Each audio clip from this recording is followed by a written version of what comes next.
Halo semuanya, perkenalkan saya Igusti Ngurah Krisnadana, jurusan Bar and Mixologi C, kampus Merdeka Gianyar. Di kesempatan kali ini, saya termotivasi oleh 3 tokoh pengusaha Indonesia yang sukses.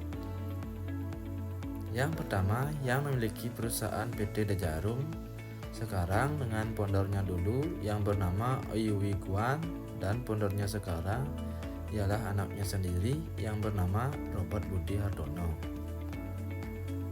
Robert Budi Hartono mulai terjun ke dunia bisnis ketika ayahnya Ouyuwan Guan membeli usaha kecil di bidang gramafon cengkeh yang hampir bangkrut, yang bernama NP Group. Lalu perusahaan tersebut berganti nama menjadi Dejarum pada tahun 1951 dan ternyata sukses di pasaran. Tidak berjalan mulus, perusahaan tersebut hampir lenyap akibat kebakaran. Tepatnya pada tahun 1963, tidak putus asa, ia dan sang ayah pun membangun kembali perusahaan tersebut hingga memodernisasikan peralatan pabrik mereka.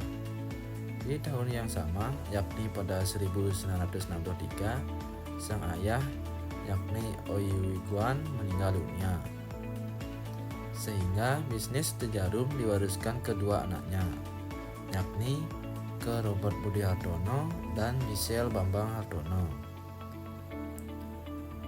Nilai yang saya tangkap dari peminis sukses ini yaitu Robert Budi Hartono, yaitu walaupun usahanya hampir bangkrut karena kabarnya dan ayahnya karena kebakaran dan ayahnya meninggal, dia masih semangat, tidak pantang menyerah, dan terus mengembangkan usahanya yang diwariskan oleh ayahnya. Adapun yang kedua, yang memiliki perusahaan Indomaret dan Indofood dengan foundernya yaitu Antoni Salim.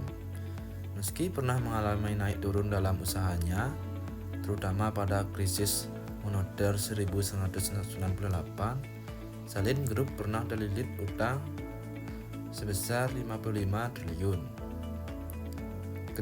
Kendati demikian, Antoni Salim tidak pantang menyerah hingga pada akhirnya dia bangkit dan berhasil membangun beberapa bisnisnya hingga sampai saat ini. Salah satu konglomerat Indonesia sekaligus pemilik perusahaan Indomaret, Antoni Salim merupakan sosok pekerja keras yang tak pantang menyerah dalam membangun bisnisnya. Selain itu, Antoni Salim merupakan salah satu orang terkaya di Indonesia, dan pada tahun 2022 lalu kekayaannya pemilik Indomaret dan Indofood ini mencapai 111 triliun. Kekayaan Antoni Salim tersebut diperoleh dari bisnisnya yang menggurita, yaitu perusahaan yang diberi nama Salim Group.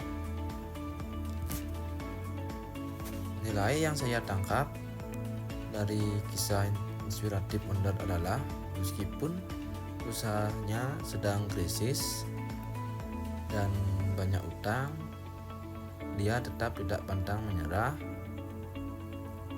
dan hingga akhirnya dia bangkit dan berhasil membangun beberapa bisnisnya hingga sampai saat ini.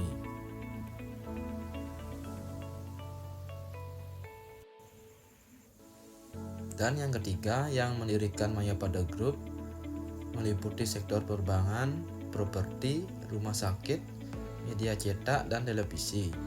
Dengan foundernya yang bernama Datuk Sri Tahir. Datuk Sri Tahir lahir di Surabaya 26 Maret 1952 dari sebuah keluarga yang tergolong kurang mampu. Dia merupakan anak dari pasangan Ang Boen Ing dan Lee Tijan Lee yang berprofesi sebagai pembuat becak. Walaupun berasal dari kondisi serba terbatas, secara ekonomi, kisah sukses Datuk Sri Tahir dimulai dari situ. Ia memiliki impian untuk menjadi seorang dokter dan menempuh pendidikan di bidang tersebut. Ia lalu berusaha untuk menempuh pendidikan dengan serius dan berprestasi. Ia pun lalu menamatkan pendidikannya di SMA Kristen Lianyar, Surabaya pada tahun 1971. Saat dirinya melanjutkan pendidikan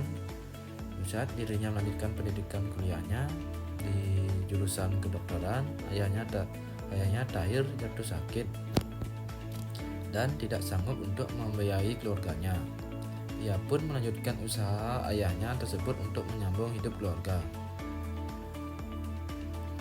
Namun, di usianya yang menginjak 20 tahun, Tahir mendapatkan beasiswa untuk menempuh pendidikan bisnis di Nanyang Technological Universitas di Singapura.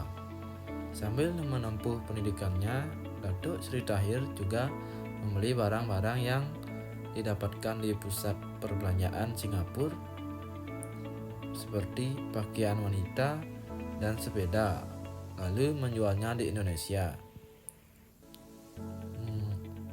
Setelah lulus, ia lalu melanjutkan bisnis garmennya tersebut.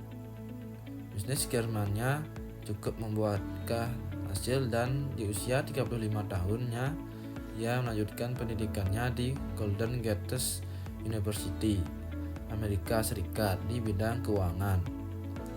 Setelah sukses dengan bisnis garmennya, Datuk Sri Tahir mulai memberanikan diri untuk menambah bisnis di bidang lain.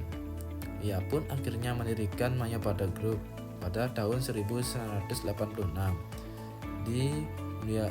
Mulai merambah bisnis di bidang otomotif, perbankan, dan kesehatan. Di tahun 1990, Bank Mayapada lahir dan menjadi bisnis andalan dari Mayapada Group. Sayangnya, bisnis garmen dari Mayapada Group sudah tidak terlalu tumbuh besar seperti bisnis perbankannya. Lalu krisis moneter pada tahun 1998 datang menghantam berbagai sektor industri, termasuk perbankan. Namun, Bank Mayapada tetap bertahan dan masuk ke Bursa Efek Jakarta pada saat itu. Setelah itu, bisnisnya terus berkembang dan menyasar berbagai sektor seperti kesehatan, media, dan toko. Nilai yang saya tangkap dari kisah inspiratif Bondar adalah meskipun dari keluarga sederhana, dia tetap percaya diri dengan cita-citanya, berani melangkah maju dan mengambil risiko. Sekian 3 tokoh pengusaha sukses Indonesia yang menginspirasi saya.